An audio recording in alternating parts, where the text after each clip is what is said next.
Então, a gramaticoteca, ela busca uma renovação conceitual. Gramática é um sistema simples, organizado. Esses modelos atuais de formação de leitores no Brasil não estão dando certo na escala, né? Então, a gente precisa pensar sobre isso, procurar alternativas. Eu acho que a gente tem que romper esse paradigma que só faz pesquisa quem está na universidade.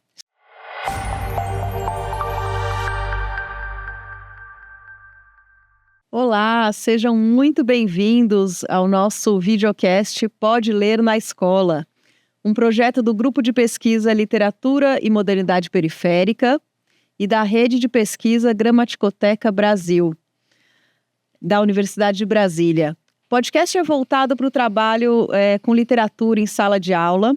Eu sou a Luísa Fariello, professora da Rede Pública, doutoranda na UNB e faço parte desse grupo de pesquisa. Aqui você vai acompanhar entrevista com professores de literatura, pesquisadores da área, professores da rede pública do DF e do entorno, buscando sempre um diálogo entre a teoria e a prática do ensino de literatura. Nesse programa de estreia, nós vamos conversar com os professores da UNB, Heloísa Pilatti, Alexandre Pilatti, sobre o projeto Poemática, que envolve o ensino de literatura, mais especificamente de poesia, e a aprendizagem de gramática nas escolas. O tema do nosso programa é Projeto Poemática. Gramática e literatura podem andar juntos na escola? Já começamos com um grande desafio. Sejam muito bem-vindos. Vou apresentar nossos convidados primeiro. Então, Heloísa Pilatti é professora da UNB, com ampla atuação nas áreas de linguística, gramática e ensino. É coordenadora do Grupo de Pesquisa Gramaticoteca Brasil, autora das obras Linguística, Gramática e Aprendizagem Ativa e Aprendizagem Linguística Ativa, da teoria à gramaticoteca. Suas pesquisas se concentram na articulação entre os aspectos formais da língua e práticas pedagógicas inovadoras com foco na transformação do ensino de gramática nas escolas. Bem-vinda, Heloísa. E Alexandre Pilatti é professor da UNB, pesquisador nas áreas de literatura brasileira, ensino de literatura e produção poética. Tem diversos livros publicados, entre eles Poesia na Sala de Aula, Subsídios para Pensar o Lugar e a Função da Literatura em Ambientes de Ensino. Alexandre coordena projetos que buscam aproximar a literatura da sala de aula, com ênfase em experiências criativas de leitura e escrita. Bom, muito obrigada por aceitarem nosso convite. E eu vou começar pedindo para a Heloísa explicar um pouco do projeto da Gramaticoteca, como é que surgiu, o que significa esse projeto, como é que acontece. Tá bom, Luísa, antes de tudo, queria agradecer muito o convite, né, para participar do videocast Pode Ler na Escola. Não só pode como deve, né?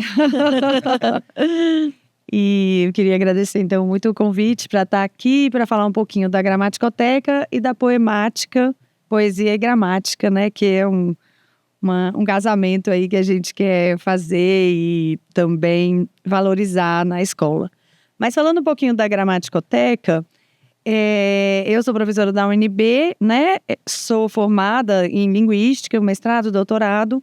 Mas antes de entrar na pós-graduação, eu era professora da Educação Básica. E eu amava gramática, mas eu não gostava das minhas aulas. Então, né, a gente sabe que o ensino de gramática, o ensino tradicional, é muito baseado na memorização, né? Quando a gente pede uma definição de gramática para os alunos, eles falam assim... um conjunto de regras aleatórias. Não faz sentido. Não faz sentido, né?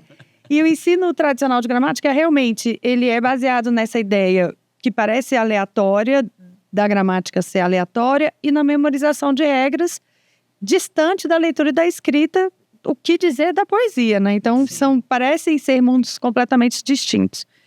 E indo para a UNB, na pós-graduação, eu fui estudar linguística mais a fundo, uma área que se chama teoria gerativa, que busca entender como a gramática funciona na mente dos seres humanos. Sim.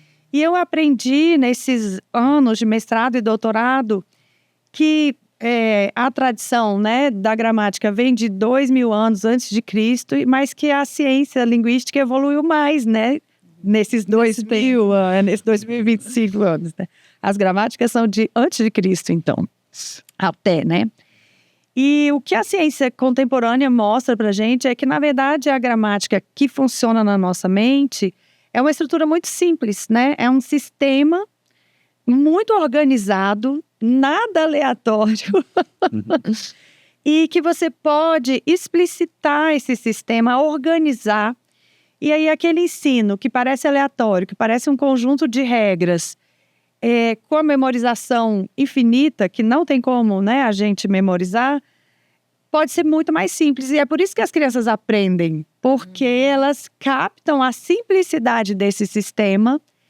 E outra coisa importante dessa teoria é que é algo inato, né? Essa habilidade de aprender língua, de adquirir língua, é algo inato. Então, por isso que é simples e por isso que as crianças captam. Ou seja, a gente não precisa ser estrangeiro na própria língua, né? Exato. Que é a sensação que se passa em sala de aula, né? Vou apresentar o português. Exatamente. Então, a Gramaticoteca, ela busca uma renovação conceitual. Gramática é um sistema simples, organizado, né? Tem um amigo nosso, Marcos Maia, que ele fala assim, a Gramaticoteca é simplex, porque tem uma profundidade, mas tem uma simplicidade muito grande. Por isso que as crianças aprendem, né? Falam comi, bebi, fazi. Ela pegou a regularidade do sistema, né? Uma criança que fala fazia, ela está acertando. Né? Ela sabe que é a primeira pessoa, né? Eu fazia, primeira pessoa, pretérito perfeito. O que é radical? O que é?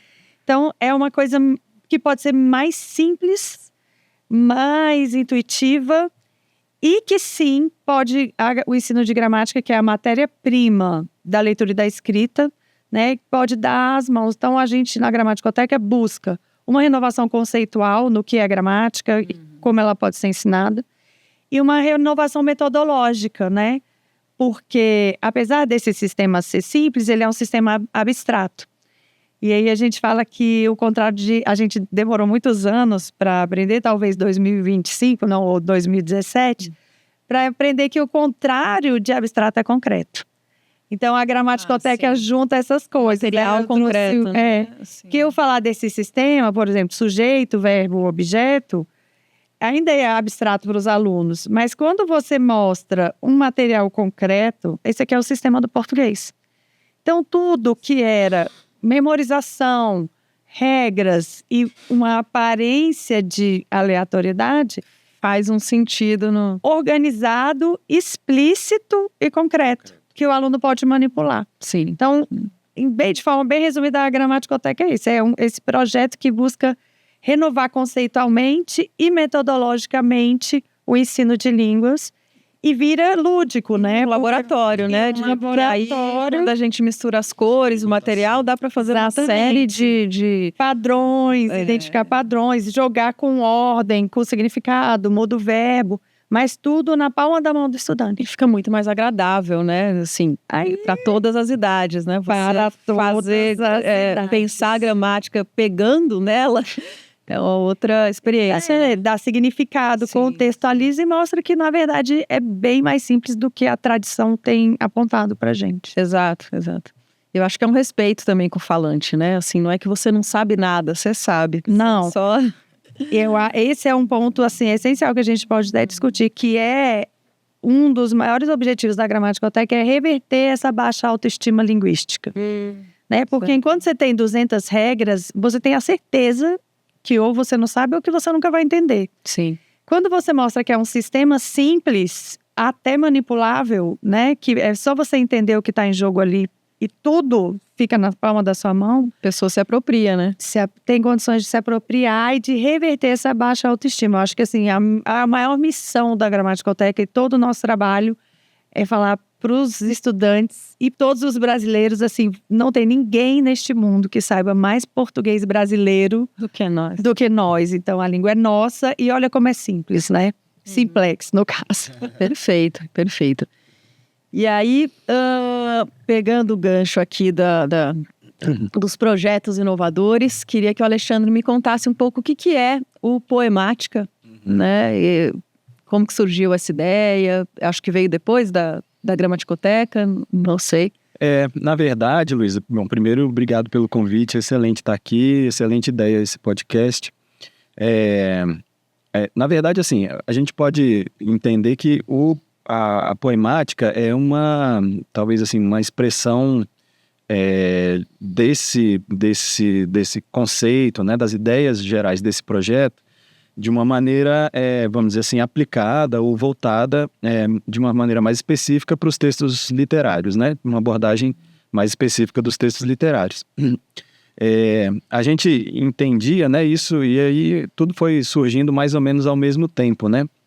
À medida em que, por exemplo, a Heloísa ia fazendo alguns experimentos relacionados ao uso desses materiais concretos, né, a essa abordagem que buscava entender essas lógicas do sistema, né, explicitar essas lógicas do sistema em materiais concretos, em coisas mais visuais, né. Claro que o texto literário sempre foi um apoio importante, fundamental para isso, né. Então a gente começou a desenvolver um projeto que, na verdade, consiste em oficinas de trabalho gramatical, né, com vistas a uma abordagem crítica dos textos literários que pudesse também, em alguma medida, atender a algumas inquietações que eu tinha, especialmente, com esse lugar da poesia, mais especificamente, mas da literatura como um todo na sala de aula, né? Normalmente um lugar meio ou marginalizado, né? Ou um lugar muito inacessível, assim, né? Também é uma coisa de que os alunos se sentem muito distantes, muitas vezes, né? Então, tanto da gramática quanto da literatura, eles se sentem um pouco alienados disso, assim, né? Parece que aquilo não faz muito sentido para eles. Então, a ideia da poemática também a partir desses recursos, dessa abordagem, dessa maneira inovadora de fazer a reflexão sobre a gramática, né? Eu acho que isso é uma coisa importante também do projeto, que é promover essa reflexão sobre a língua, né? Mais do que decorar regras, mais do que sei lá, guardar nomes, né, dos fenômenos gramaticais, tem esse aspecto de vivenciar concretamente a língua, né, e os fenômenos da língua. Então quando isso se liga ao texto literário, a gente tem, na verdade, uma perspectiva que é contrária àquilo que, em geral, se vê na escola, né, que é assim: professores de literatura muitas vezes acham que trabalhar com o texto literário através da gramática seria, digamos assim, redutor da potência literária ou da missão literária do texto. É como se você tivesse que reduzir o texto à gramática. E os pressupostos da poemática são um pouco ao contrário disso. Na verdade, a gente utiliza a gramática para tentar potencializar a experiência da leitura literária, né? E isso sempre buscando, nas oficinas que a gente faz de poemática, né, com vários autores, vários textos, a gente já trabalhou, né, mas buscando sempre fazer com que o estudante seja o protagonista da construção de sentido, né, seja ele criando o texto, seja ele criando a leitura, porque a gente tem na poemática a gente tem muito claro esse princípio de que, na verdade, a leitura é uma produção de sentido, né? Então, você já coloca a pessoa que está participando da oficina nessa condição de ele, afinal de contas, é que tem que construir o sentido para aquele texto, né? Sim. E não o professor ser alguém que vai dizer para ele o que o texto significa. E para isso, a gramática é um mecanismo assim muito oportuno, né? Para fazer com que ele se aproxime dessa coisa que, afinal de contas, torna um texto literário, que é a materialidade do texto, né? Certo. Então, assim, o que faz a literatura, na verdade, não são os conteúdos, não há conteúdos literários. O que há são formas literárias, né? Estruturas literárias. Como contar, né? Não é tanto o que contar, né? Exatamente. Você pode fazer literatura com qualquer coisa, né? Entretanto, esse fazer é que é fundamentalmente voltado ao manejo das ferramentas que são próprias da arte literária. E essas ferramentas são os recursos da língua, as virtualidades expressivas da língua que estão impressas, imprimidas nas relações gramaticais, por exemplo, né? Então, a matéria da poesia é a palavra. E a palavra, ela, evidentemente, nos convida a interagir com ela, nesse caso do projeto, né? De uma maneira concreta e ativa. É isso que a gente quer dizer, que a leitura seja alguma coisa que faça com que as pessoas efetivamente vivam essa relação concreta com a materialidade do texto, que afinal de contas é a sua potência estética, a sua potência literária. Sim, sim, e é um conceito bastante inovador, né? Porque tradicionalmente a aula de gramática e de literatura são separadas, né? São. Na escola pública a gente normalmente é o mesmo professor, mas ele acaba separando, né? Pessoal, hoje é aula de gramática, hoje é aula de literatura. E nas particulares a gente tem até professores diferentes, muitas vezes tem um outro de redação, ainda separando a questão da criação, né? Como se fosse dissociado, né? Uma coisa é escrever, outra coisa é ler. Exato. Então eu queria que vocês contassem um pouco mais na prática. Como é que foi isso, essas oficinas? Vocês já fizeram algumas oficinas de poemática pelo país, né? Como é que foi? Sim. Não sei se a Heloísa pode contar alguma experiência que vocês tiveram, como é que foi? Posso. Eu acho que tem uma coisa importante também eu vou falar experiência, mas só para pontuar, porque às vezes as pessoas falam assim, que a gente está usando a gramática, né? O texto é pretexto, enfim. Mas eu acho que a gente tem... O que as ciências da leitura, que são, né, um campo muito forte de pesquisa hoje, mostram é que, na verdade, o que a gente tem que ensinar para o nosso aluno que é um processo metacognitivo, né? Assim, qual é o objetivo da minha leitura? Né? Porque são objetivos distintos, né? Vamos supor, eu tenho que ler esse texto para aprender ou fazer um resumo. Eu ligo uma chavinha que é ler para aprender. Eu posso ligar uma chavinha, eu quero ler esse texto na minha aula, na minha hora de descanso. Eu quero fruir esse texto, né? Eu quero pegar esse texto e aproveitar. É outra chavinha. E tem uma hora também que eu quero ler esse texto para analisá-lo esteticamente. Que é nessa hora que entra a poemática, né? Porque às vezes você quer ler uma obra maravilhosa, e se você só quer ler, e ok, maravilhoso, inclusive deve, né? Sim. Mas são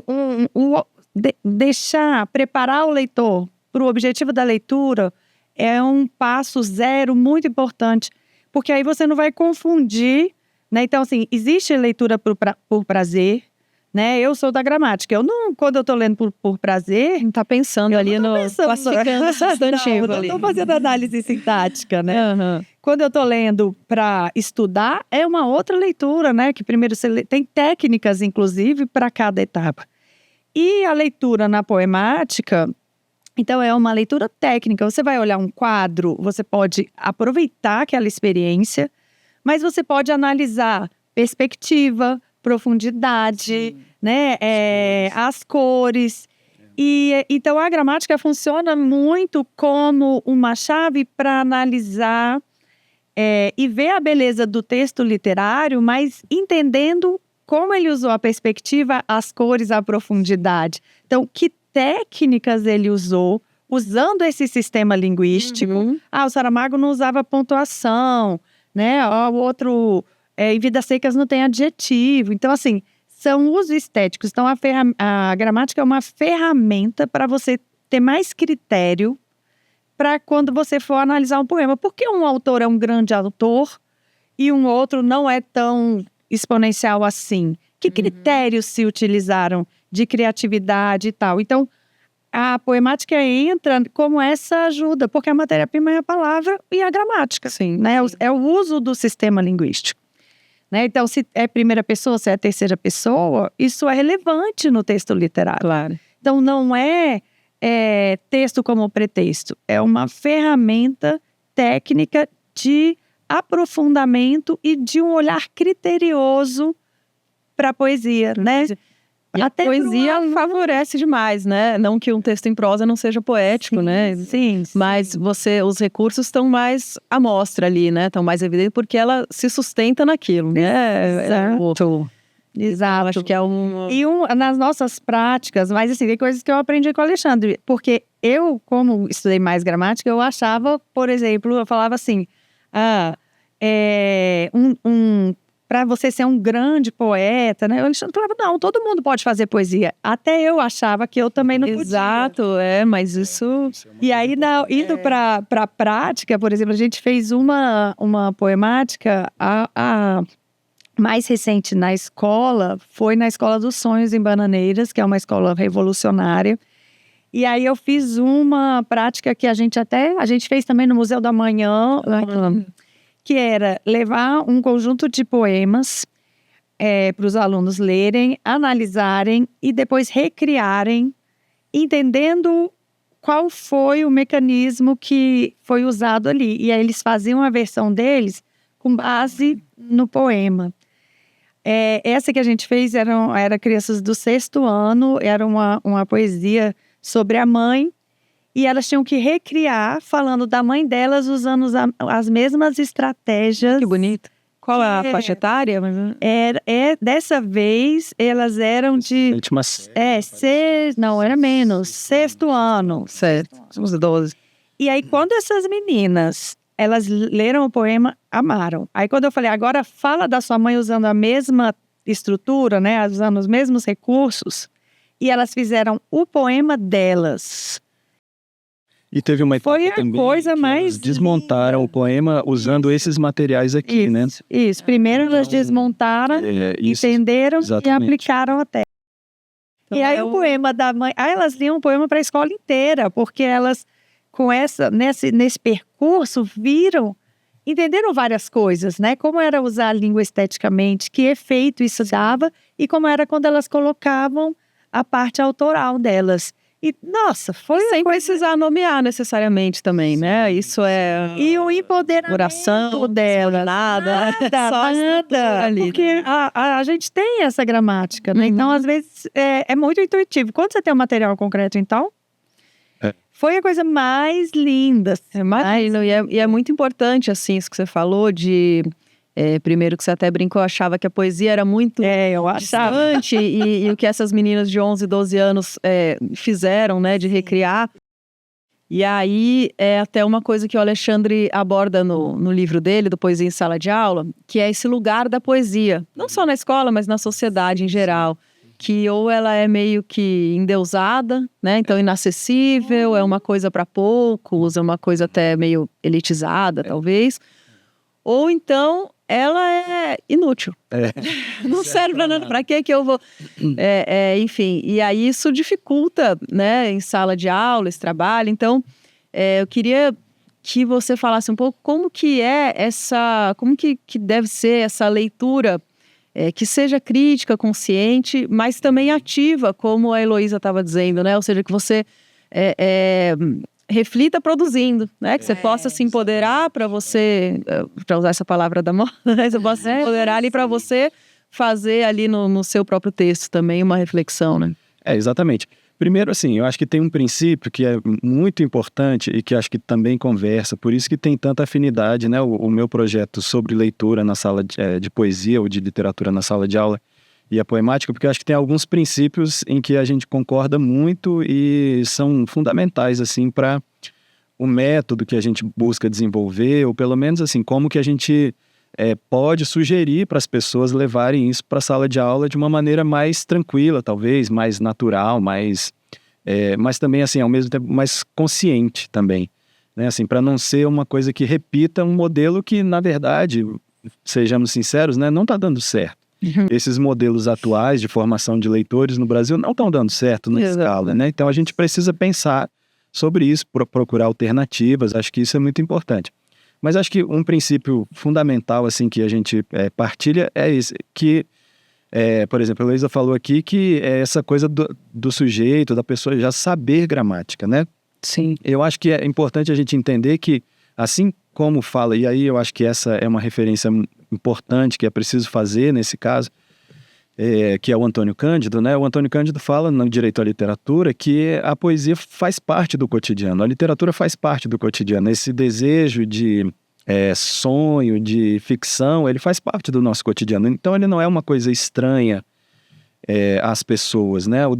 A metáfora está na nossa linguagem diária, né? O desejo de ficção está nas anedotas que a gente conta, está nos memes da internet. Ninguém vive sem ficção, né?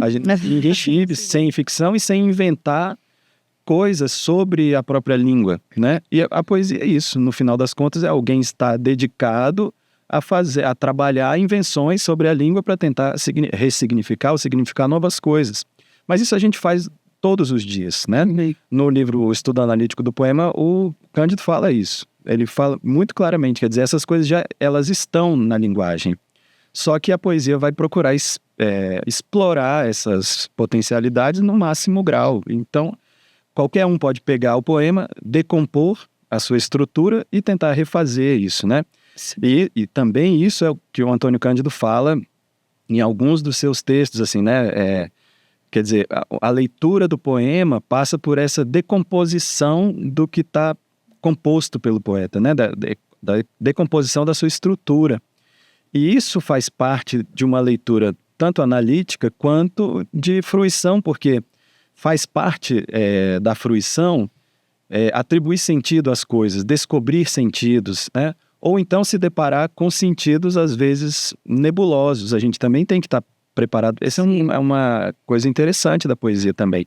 Muitas vezes na vida a gente se depara com coisas que não têm sentido, que são nebulosas. A gente tem que estar preparado para isso também. Então essa decomposição, por exemplo, gramatical, ela não é só alguma coisa que favorece necessariamente apenas a análise, mas ajuda a gente a estar mais disponível para essas possibilidades expressivas de um texto e também das coisas que acontecem na vida. Então, a literatura não é uma coisa inútil, mas ela também não vai salvar o mundo. Então, a gente tem que ter consciência de que ela faz parte do nosso cotidiano e, certamente, para a gente interagir melhor com as coisas da realidade, eu acho que a leitura do texto literário ou a leitura analítica dos textos literários pode favorecer talvez um refinamento dessas relações, né? E isso é um direito das pessoas, isso é que é o mais importante, né? Sim. E a escola não pode se furtar a tentar, pelo menos, dar esse direito às crianças. A gente vê um processo de simplificação muito grande, eu acho, né? De tirar a centralidade do texto literário e colocar ali, de repente, esse texto é muito difícil, vamos dar adaptações, vamos dar... Não que não possam ser usados como uma bengala, talvez, mas assim, nada substitui o próprio texto literário, né? E aí quando você diz, não está dando certo, eu vi que esses dias saiu, né, aquela pesquisa Retratos da Leitura do Brasil, né, que, enfim, entre outros dados chocantes, tem aquele de que mais da metade da população brasileira não leu um livro nos últimos 3 meses, e acho que uns 20 e poucos % que leram, que leram inteiro, né? Que outros leram só uma parte. Então, assim, isso é bastante preocupante, né? Então, acho que E eu acho que a gente gosta mais daquilo que a gente entende, né? Quando você passa a entender, né? Do que se trata e o que é legal e que você pode fazer, né? Eu acho que coloca a literatura em outro lugar, né? Acho que a literatura tem a humanização, né? Claro. E, como o Chomsky diz, né? Ele fala que entender as línguas humanas conheça-te a ti mesmo, né? Sim. E a literatura, né? É um autoconhecimento, né? Agora, para falar de dessas experiências, né, o nosso hit é um poema do João Cabral de Melo Neto. Nosso dia é ótimo. Nosso Satisfaction, é o que a gente tem que tocar em todos os shows. É o poema do João Cabral de Melo Neto, Os Três Mal-Amados, né? Que é um poema em prosa, que na verdade é uma peça de teatro. E que, assim, realmente emociona as pessoas nesse sentido, né? O trabalho que a gente faz, a pessoa se sente muito envolvida com aquela matéria que lida numa primeira hora, assim, né? Pode parecer uma coisa meio estranha, mas quando as pessoas vão passando pelo processo da oficina, elas vão trazendo memórias, vão trazendo experiências, vão trazendo outras leituras. Isso enriquece muito, digamos assim, essa produção de sentido que é feita através desse trabalho com a língua mesmo. Pessoas leem e são lidas também, exatamente, né? E querem... Com a língua, com a literatura, né? Com a expressividade, né? Então, é um tema genérico, assim, né? Que é o amor, desde essa perspectiva desse personagem Joaquim. E a gente já fez, assim, seja com leitores mais jovens, seja com adultos, e o resultado, assim, é muito legal, né? E essa riqueza de conteúdos, né? Porque você tem a questão gramatical, você tem a poesia, você tem aí, nesse caso, até um diálogo com o Drummond também. Você tem, então você já está abordando sem precisar necessariamente apresentar classicamente, né? Todas essas, então você já está... Exatamente. Uma riqueza, assim, muito, né? Material, né? Bom demais, bom demais. Bom, e queria que vocês falassem um pouco da importância, que é um dos objetivos aqui do nosso videocast, de articular a universidade com a escola, né? Da gente fortalecer esse diálogo.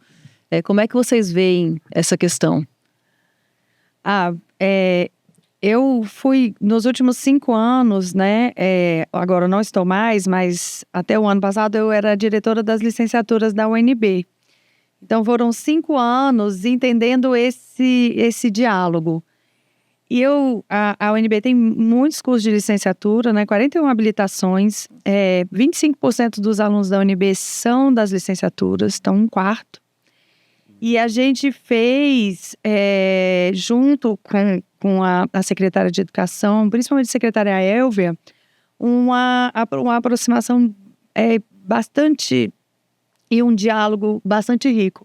É fundamental, assim, para qualquer curso de licenciatura, a prática, né? Na medicina, você não vê um médico se formar se ele não fizer uma residência dentro de um hospital, né? Sim. Então, a dimensão da prática, né, e da reflexão na prática, mas alimenta muito tanto a formação docente, né, a formação inicial, quanto a formação continuada que acaba acontecendo. Então, por exemplo, os meninos de estágio levam a gramaticoteca para a escola, o professor aprende e o professor ensina muito, né?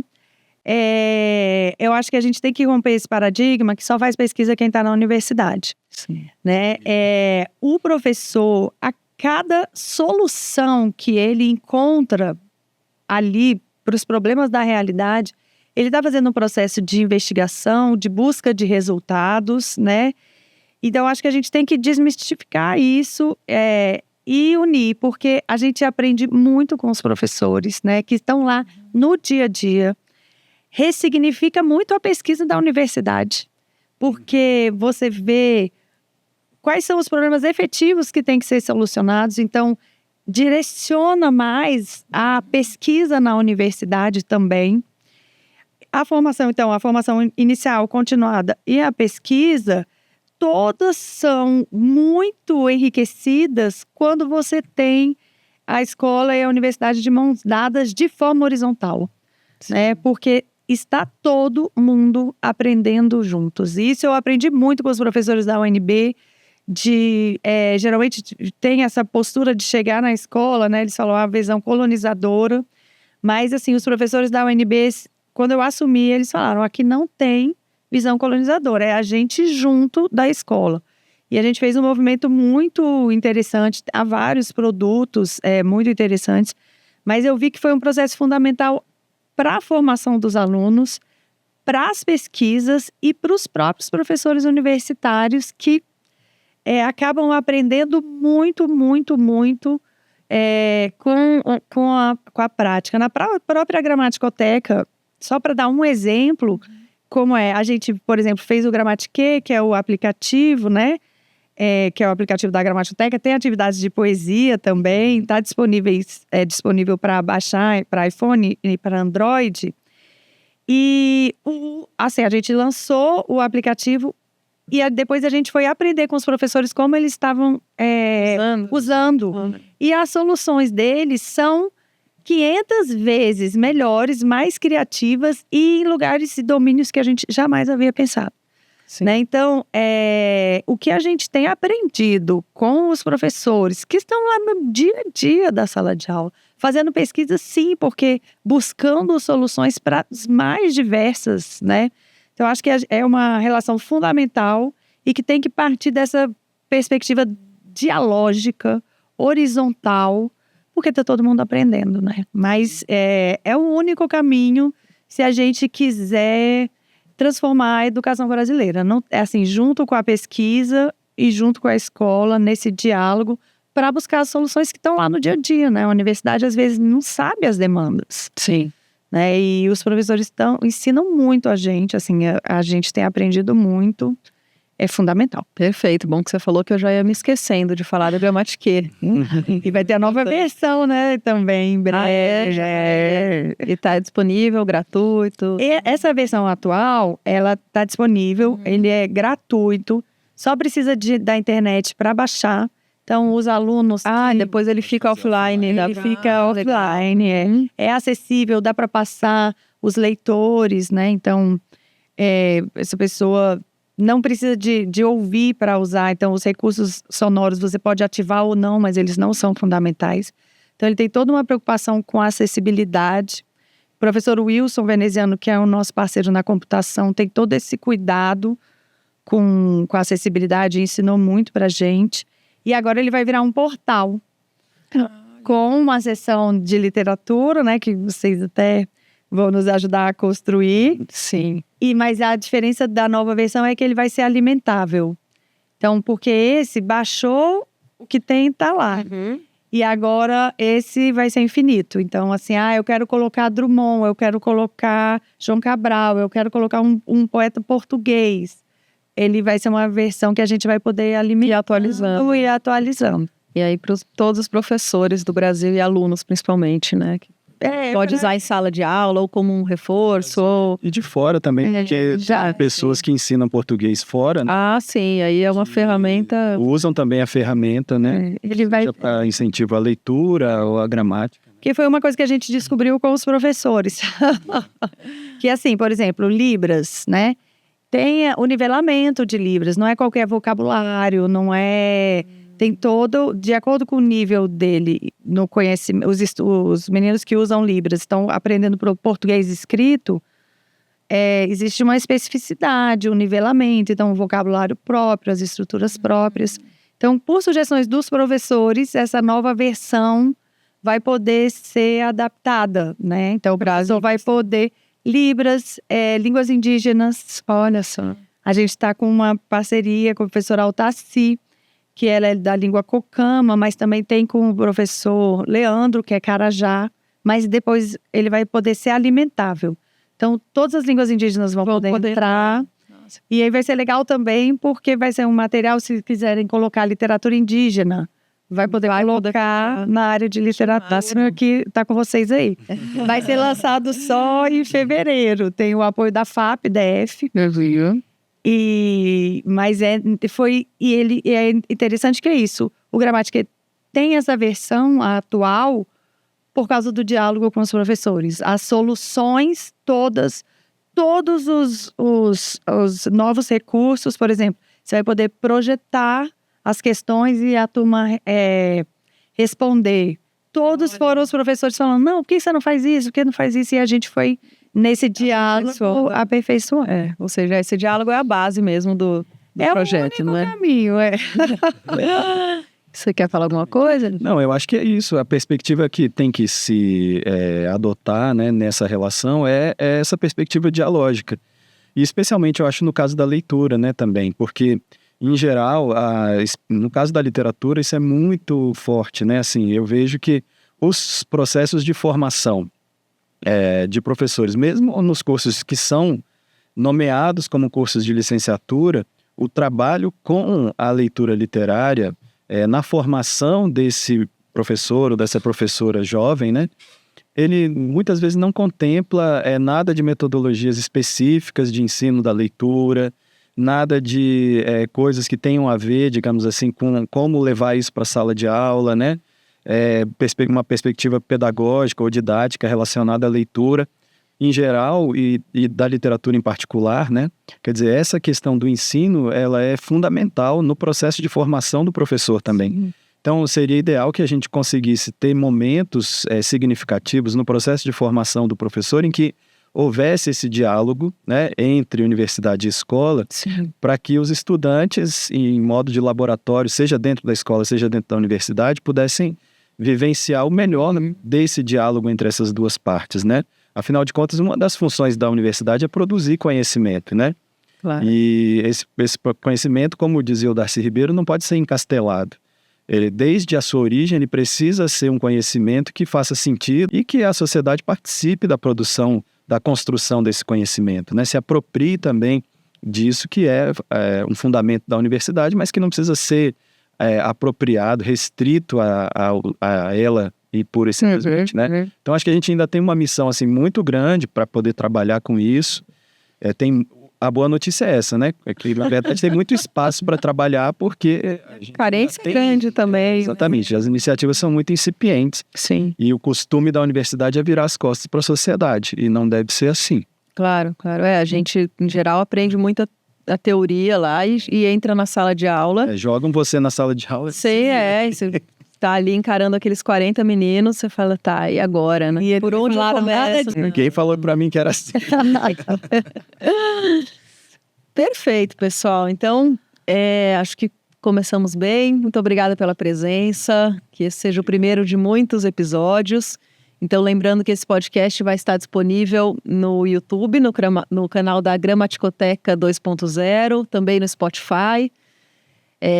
Temos aí a realização pela Grupo de Literatura e Modernidade Periférica e Gramaticoteca, Rede Gramaticoteca Brasil. E apoio da FAP-DF e da UNB. E acho que tem que falar aquele final. Sigam e compartilhem. Faltou isso. Sigam e compartilhem.